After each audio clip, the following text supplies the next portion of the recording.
দেখেন দাদা ভাইয়েরা, এমন এক যুগ আইছে কি বলবো, শাস্ত্রকার আগেই বলে গেছে কলিযুগে ঘরে ঘরে কীর্তনীয় হইব। আগে আমারে বিয়া কইরা কলিযুগে ঘরে ঘরে কীর্তনীয় হইব, আর নাচিয়া গাইয়া তারা নরকে যাইব। হরি বল। এখন তো সপ্তাহ গেছে কি নাচো আর গানোর মাঝে।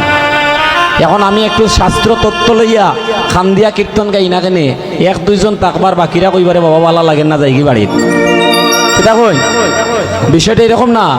এখন দেখেন কীর্তনের আসরে উঠার আগে কতজন গেছেন বাড়ির, কতজন যাইরা, কতজন ফোন দিয়া কইরা দাদা আজকে আইসেন রে বা কতদিন পরে আমরা মুন্সিবাজার, হ্যাঁ এই অত্র এলাকাতে আইসেন কীর্তন করাত, আজকে আপনারা লইয়া আমরা দামাইল দিতাম। আমি কইছে উরে।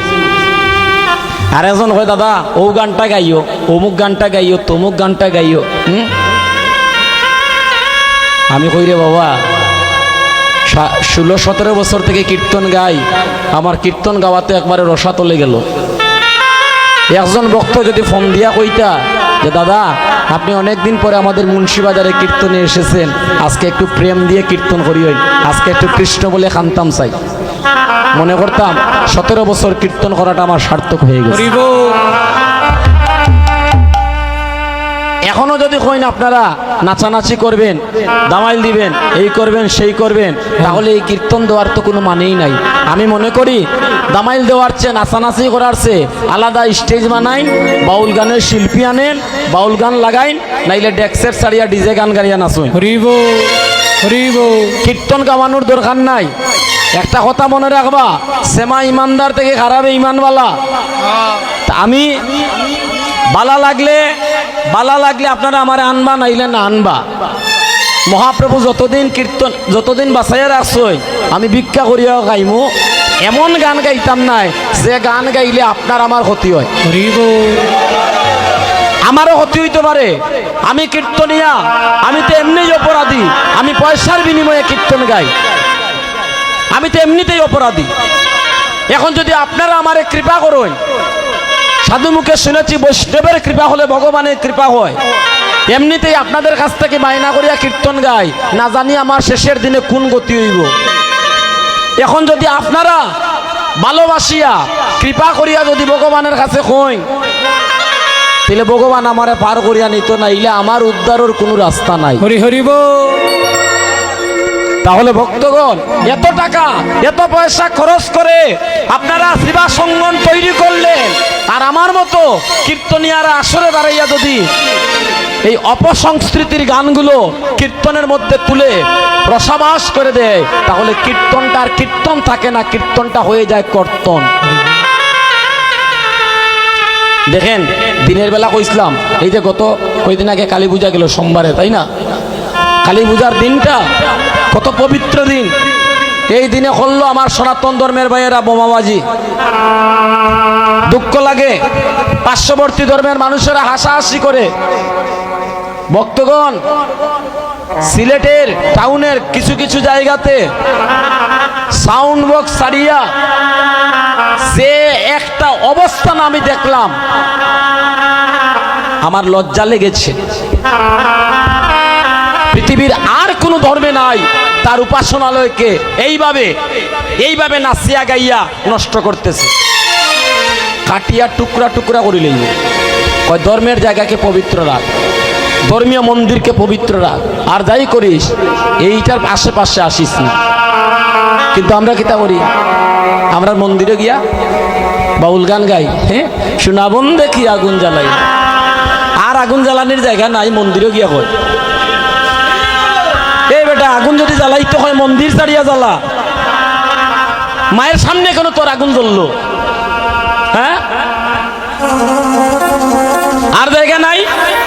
কত সুন্দর গান আছে, শ্যামা সঙ্গীত আছে, শ্যামা মায়ের গান গা, মায়ের পায়ের জবা হয়ে উঠ না ফুটে মন, হ্যাঁ নাচে গৌর নিতাই, হ্যাঁ এই ধরনের গান গাওয়া যায় না? হয় না, এইটা গান গাইলে হইতো না, হ্যাঁ ওই বুকটা ফাইটা যায়।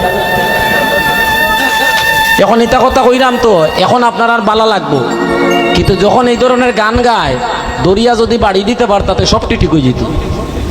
আর জীবনে তো হলো না। দুর্গা পূজা হইছে, রামচন্দ্র দুর্গা পূজা করেছিলেন, তাই বাউল গান গাওয়াইছিলানি, যাত্রা গান গাওয়াইছিলানি গো। তাহলে আমরা যাত্রা গাওয়াই এখানে। রামচন্দ্র দুর্গা পূজা করেছিলেন, কয় যাত্রা না গাওয়াইলে 3 রাইতর পূজা, 2 দিন, একদিন বাউল গান আর একদিন যাত্রাটা গাওয়াইলেন। হ্যাঁ, এখন মেসেলে আনিয়া যাত্রা গান এমন নাচ আর এমন তাল, মা দুর্গার দিকে আর খেয়াল নাই। এখন খালি যাত্রার ওই নর্তকীদের দিকে তাল। মা দুর্গা একদিকে আর আরেক দিকে যে তাল চলতেছে, আপনারা মনে করেন নি এরকম পূজা দিয়া মায়ের কৃপা লাভ করা যাইব? যাইবনি? মায়ের কৃপা লাভ করতে পারবানি? রামচন্দ্র দুর্গা পূজা করেছিলেন, আমার কথা কষ্ট পাইরানি? কষ্ট পাইরানি ভাইয়েরা? যদি কষ্ট পাই না আমি কইতাম না, বাদ দিলেই। বন্ধুরা, ভাইরা আমার, রামচন্দ্র দুর্গা পূজা করেছিলেন সীতা দেবীকে উদ্ধার করার জন্য। হনুমানকে বলেছিলেন, হনুরে ও হনু, যা 108টা নীলকণ্ঠ ফুল না হলে দুর্গা পূজা হয় না। 108টা নীলকণ্ঠ ফুল লাগবে। হ্যাঁ, এখন 108টা 108টা নীলকণ্ঠ ফুল হনুমান গনে গনে আনলো। ও দাদা একটু আস্তে কথা কই না ভাই, একটু আস্তে আস্তে আস্তে আস্তে দাদা ভাই। তো ভক্তগণ সাধুজন মা দুর্গা কি করলেন? একটা ফুলকে লুকাইয়ে রাখি দিলেন, মানে 107টা। এখন রামচন্দ্র বারবার গুনেন, হনু বাবা, হনু রে, বললাম 108টা ফুলের কথা, তুই আনলি মাত্র 160টা। এবার মায়ের পুজোটা কেমন করে হবে? বলছে প্রভু, আমি একবার নয়, আমি শতবার গুনে গুনে দেখে দেখে আমি 108টা নীলকণ্ঠ ফুল এনেছি। তাহলে একটা ফুল গেল কোথায়?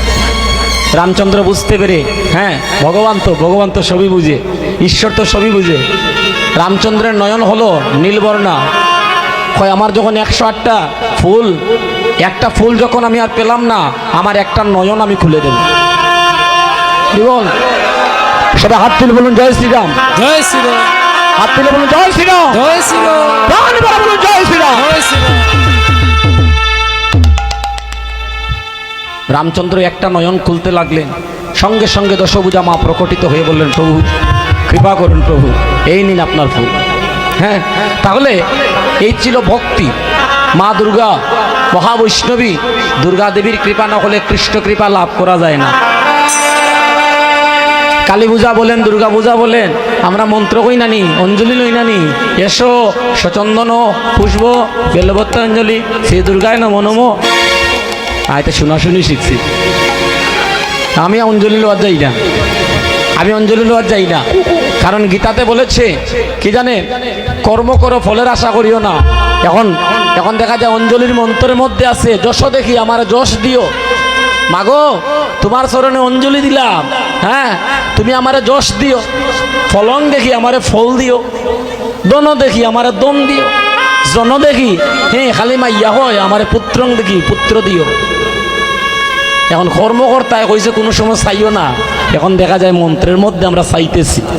এই যে আমরা পূজা পার্বণাদি করি, অঞ্জলি নেই জানি, যে কোনো দেবতার চরণে অঞ্জলি দেই।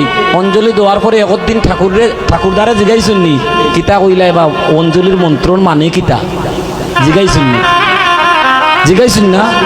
না জানিয়ে অঞ্জলি লইরানি। এখন ঠাকুরদায় আপনারা বিষ খাওয়াইরা না অমৃত খাওয়াইরা, এটা একদিনও জিগাইছেন না নি? তাহলে অঞ্জলি লওয়ার কোনো মানে আসেনি। আমি আমার একলা দাঁড়াই গিয়া এবার দুর্গা পূজাতে একা একা দাঁড়িয়ে কীর্তনে গিয়ে একা একা দাঁড়িয়ে মায়ের সম্মুখে জোর হাত করে মায়ের চরণে প্রণাম করে বলেছিলাম, মাগো আর যাই দেও মা, একটু কৃষ্ণদের ধ্বনি করিও, আর আমি যেন সর্বদা কৃষ্ণ গুণগান গাইতে পারি। এই বাসনা রেখেছিলাম। জগতের কেউ কি কৃষ্ণ দনে ধনী হতে চায়? না, সবাই জাগতিক জগতের দনে ধনী হতে চায়। হ্যাঁ।